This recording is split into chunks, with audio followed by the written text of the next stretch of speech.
वर्षा और नीतू बचपन से ही एक दूसरे को जानती थी। पहले नीतू का परिवार गांव में ही रहता था, तब वर्षा और नीतू दोनों एक दूसरे की पक्की सहेलियां थी। पर जब नीतू 11वीं कक्षा में आई तो वो अपनी फैमिली के साथ शहर में शिफ्ट हो गई और शादी के कई सालों बाद जब दोनों का आमना सामना हुआ, उस समय नीतू एक अमीर खानदान की बहू बन चुकी थी।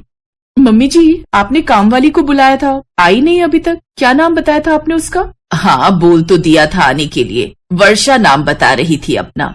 वर्षा? अच्छा, इस नाम की मेरी एक। अभी नीतू अपनी बात पूरी भी नहीं कर पाई थी कि तभी घंटी बजती है। अनीता, जरा दरवाजा खोल, देख तो कौन है। मेम साहब, कोई वर्षा आई है। अच्छा, हाँ, अंदर ले आ। वर्षा जैसे ही अंदर आती है, नीतू उसे देखकर हैरान रह जाती है। वो वर्षा कोई और नहीं बल्कि उसकी वही सहेली थी जो उसके साथ गांव में रहती थी। वर्षा को देखकर नीतू उससे नजरें चुराती है क्योंकि वो नहीं चाहती थी कि उसके ससुराल वालों को पता चले कि वर्षा उसकी सहेली है। मम्मी जी, आपने बिना सोचे समझे किसी अनजान को अपने घर काम पर रख लिया। आपको पता भी आजकल जमाना कितना खराब है। ऐसे किसी को भी बिना जाने पहचाने हम काम पर कैसे रख सकते हैं? भगवान जाने कौन है, कहाँ से आई है। क्या इससे पहले तुमने कभी घरों में काम किया है? जी, पहले तो कभी नहीं किया, कोई जरूरत ही नहीं पड़ी। पर पिछले महीने मेरे पति का एक्सीडेंट हो गया था, इस वजह से वो घर पर ही रहते हैं। उन्हें चलने में बहुत परेशानी होती है।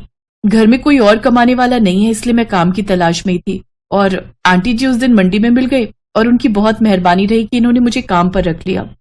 नीतू, वर्षा बहुत समझदार है। पिछले दिनों जब मैं सब्जी मंडी गई थी सब्जी लेने के लिए, तो अनीता भी मेरे साथ थी। पर इसे तो बैंगन की कोई पहचान ही नहीं थी और मेरी नजरें तो वैसे ही साथ नहीं देती। तब वर्षा ने मेरी मदद की, मुझे बढ़िया बैंगन छाट कर दिए और बाकी सारी सब्जियां भी। बस बातों ही बातों में वर्षा ने मुझे बताया कि वो काम ढूंढ रही है। उसके बाद तो मैंने सोच लिया कि मैं वर्षा को अपने घर काम पर रखूंगी। वर्षा, उषा, जो भी नाम है तुम्हारा।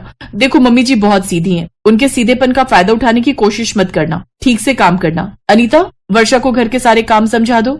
अपनी सहेली नीतू को इतने सालों बाद देखकर वर्षा तो बहुत खुश हुई थी। उसने सोचा था कि वो नीतू को अपने गले से लगा लेगी, पर नीतू का ऐसा व्यवहार देखकर वर्षा दंग रह जाती है। वो कुछ नहीं बोलती। वर्षा घर के काम पर लग जाती है। धीरे धीरे वर्षा ने नीतू के घर के सारे काम संभाल लिए। वर्षा बहुत मेहनत से अपनी सहेली के ससुराल में काम करती थी, पर नीतू को वर्षा का अपने घर में काम करना ठीक नहीं लग रहा था। उसे लगता था कि अगर वर्षा ने उसकी सास को ये सच्चाई बता दी कि नीतू और उसका परिवार पहले गांव में रहते थे और वर्षा उसकी सहेली थी, तो उसकी सास और बाकी फैमिली मेंबर्स के सामने नीतू का और उसके मायके वालों का अपमान हो जाएगा। इसलिए नीतू वर्षा को इस घर से निकालने का प्लान कर रही थी। इसमें उसने अपनी काम वाली अनीता का साथ लिया।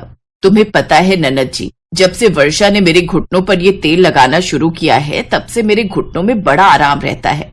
अच्छा वर्षा, मुझे भी ये वाला तेल बनाकर दे देना, मैं भी अपने घुटनों पर लगा लिया करूंगी। मेरे घुटनों में भी बड़ा दर्द रहता है। जी आंटी जी, मैं बनाकर ले आऊंगी। वर्षा, अदरक वाली चाय बना लो 2 कप और नीतू को भी बोल देना बुआ जी आई हैं, मिल लेगी। जी आंटी जी।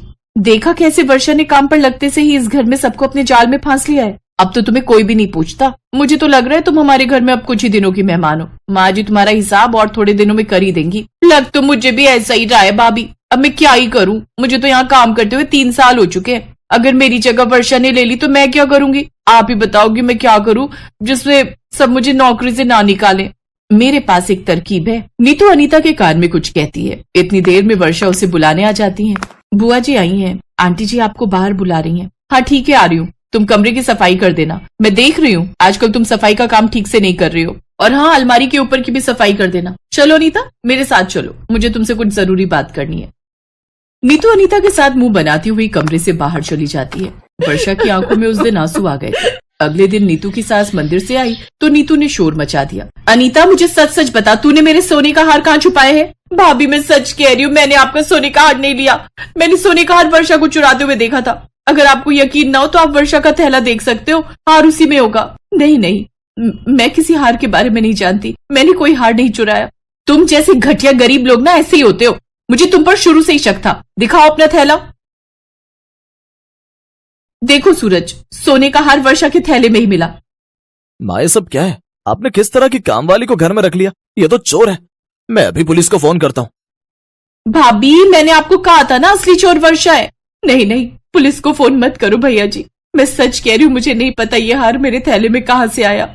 वर्षा, अब हम कुछ नहीं कर सकते। तुमने चोरी की है तो तुम्हें सजा तो मिलेगी ही। वर्षा पहली बार उस दिन बहुत गुस्से में आ गई और उसने नीतू को अपने पुराने रिश्तों की याद दिलाते हुए खूब सुनाया। नीतू, तू मुझ पर, अपने बचपन की सहेली पर चोरी का इल्जाम लगा रही है।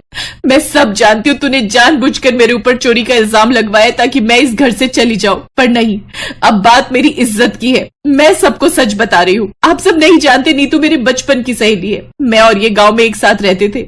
10वीं की पढ़ाई के बाद ये फैमिली के साथ शहर शिफ्ट हो गई। उसके बाद हम दोनों का मिलना नहीं हुआ। मैंने नीतू को बहुत याद किया। उस दिन मेरी मजबूरी यहाँ मुझे नौकरी के लिए ले आई। मैंने नीतू को जब पहली बार देखा तो मेरी खुशी का ठिकाना नहीं था। मैंने अपनी सहेली को इतने सालों बाद देखा था, पर नीतू ने मेरे साथ कितना बुरा व्यवहार किया। आंटी जी, आप तो जानते हो। अब सच बताओ कि आपको लगता है कि मैं एक सोने का हार चोरी करूंगी?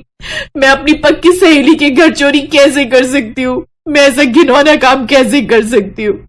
नीतू, अभी भी समय है, सब कुछ सच बता दे। भगवान से डर नीतू, भगवान से डर। वर्षा फूट फूट कर रोने लगती है। अनीता ने जब ये सुना तो उसको भी बहुत दुख हुआ कि वो भी नीतू की बातों में आकर वर्षा के साथ कितना गलत कर रही थी। नीतू भाभी, आपने अपनी सहेली को चोरी के इल्जाम में फंसवा दिया। मेम साहब, असली गुनहगार नीतू भाभी है। वर्षा ने कुछ नहीं किया। नीतू भाभी ने मुझसे जानबूझकर ये सोने का हार चोरी करवाया और वर्षा के थैले में रखवाया। अनीता ने नीतू की सारी करतूत बता दी। वर्षा को नीतू की सास ने रोकने की बहुत कोशिश की, पर उस दिन वर्षा नहीं रुकी। वो हमेशा के लिए नौकरी छोड़कर वहां से चली गई। नीतू, तुमने जो भी किया बहुत गलत किया। तुम्हें अपनी सहेली के साथ ऐसा नहीं करना चाहिए था।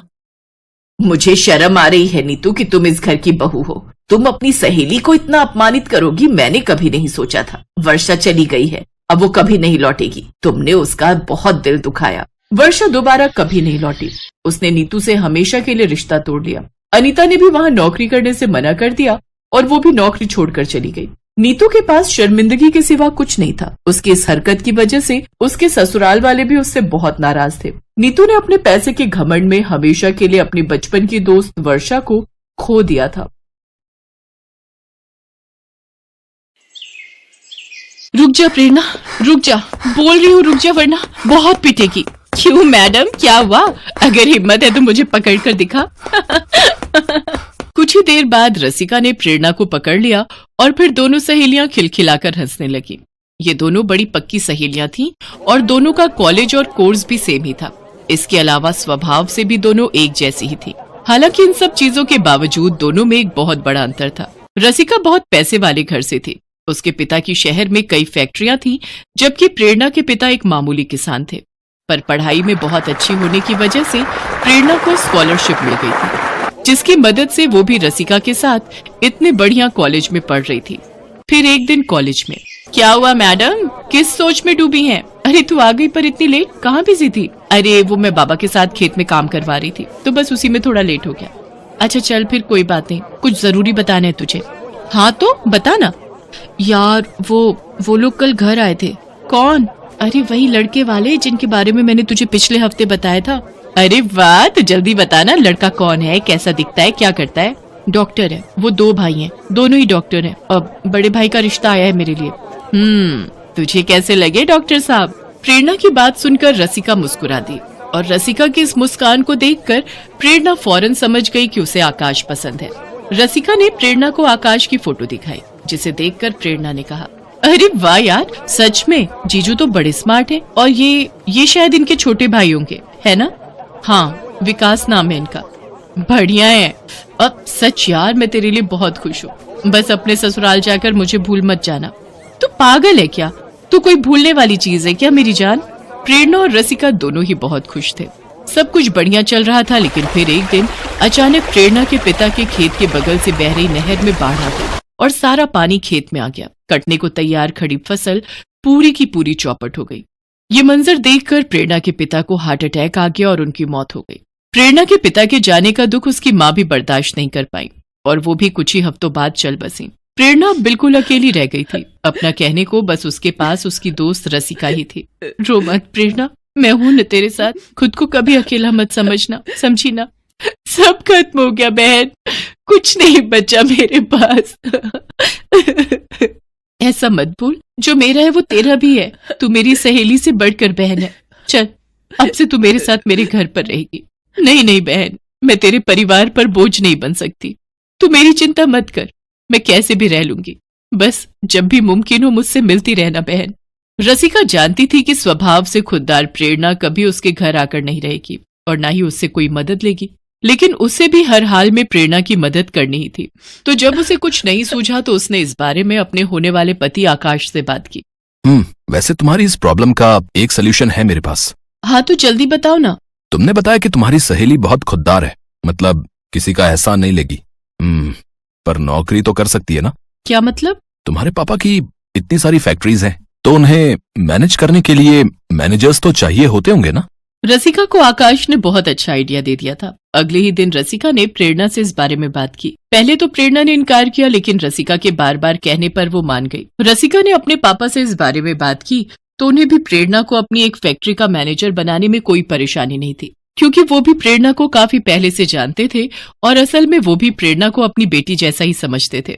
तो इस तरह प्रेरणा अब रसिका के पापा की फैक्ट्री में मैनेजर बन गई। कुछ ही दिनों बाद कॉलेज का रिजल्ट भी आ गया और प्रेरणा ने पूरे कॉलेज में टॉप किया। इसके साथ ही प्रेरणा अपनी नौकरी भी पूरी ईमानदारी और मेहनत से कर रही थी। कुछ ही समय में वो फैक्ट्री का सारा काम बहुत अच्छे से संभालने लगी। अपनी शादी की तैयारियों का हवाला देकर रसिका ने किसी तरह प्रेरणा को उसके साथ उसी के घर में रहने के लिए भी मना लिया। फिर एक दिन, अरे रसिका। हाँ जी पापा। बेटा, ये प्रेरणा तो सच में बहुत होशियार है। पता है, जिस फैक्ट्री में पिछले 1 साल से मुझे कुछ नहीं बच रहा था, प्रेरणा के आते ही न सिर्फ ऑर्डर बढ़े हैं, बल्कि वो फैक्ट्री तो मुनाफे में भी आ गई है।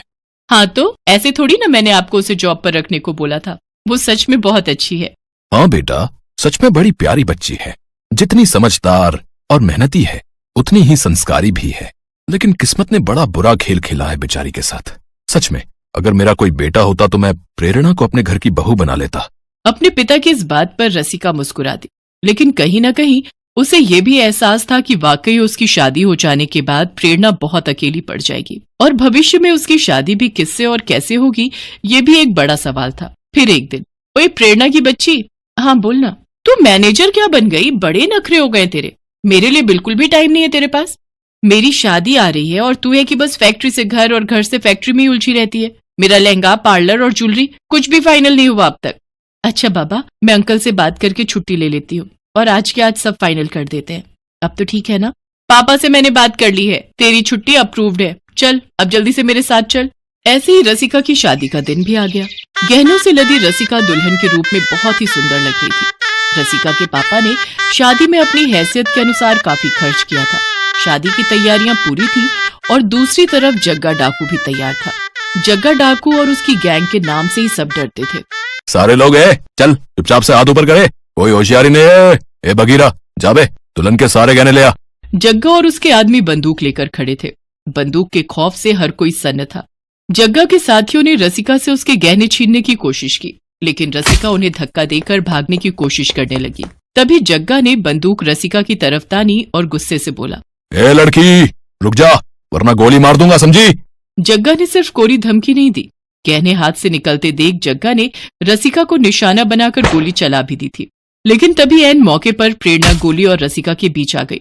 गोली लगते ही प्रेरणा जमीन पर गिर पड़ी।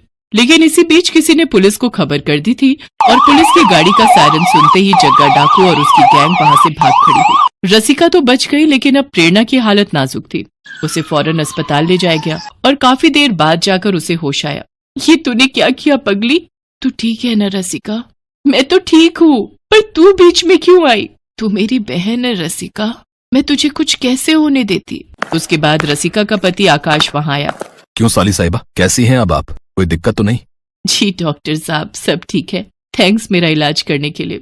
थैंक्स बोलना है तो मुझे नहीं, इससे बोलिए, क्योंकि आपका ट्रीटमेंट मैंने नहीं, इसने किया है। इतना बोलकर आकाश ने अपने छोटे भाई विकास की तरफ इशारा कर दिया, जो वहीं पर खड़ा था और प्रेरणा को बस देखे जा रहा था। प्रेरणा भी विकास से कुछ न कह सकी और बस उसे देखती रह गई। लेकिन इन दोनों के बीच की एक खामोशी रसिका ने पढ़ ली और फिर कुछ दिनों के बाद, अरे रसिका, ये सब क्या है? इतना सारा सामान ये किसके लिए लाई है? अपनी होने वाली देवरानी के लिए। अच्छा, तो विकास जी का रिश्ता तय हो गया, अच्छी बात है। कौन है लड़की? यही है, आजा तुझे फोटो दिखाती हूँ। इतना कहकर रसिका ने प्रेरणा की फोटो उसके हाथ में थमा दी, जिसे देखकर प्रेरणा की आंखों से आंसू बहने लगे। नहीं रसिका, ये सही नहीं है। न तो मैं विकास जी के लायक हूँ और न ही मेरी हैसियत। ऐसा तुझे लगता है, विकास भैया और हमारे परिवार को नहीं, सच मान प्रेरणा, ये शादी तुझ पर कोई एहसान नहीं है, बल्कि ये तेरा हक है जो तुझे मिलना ही चाहिए।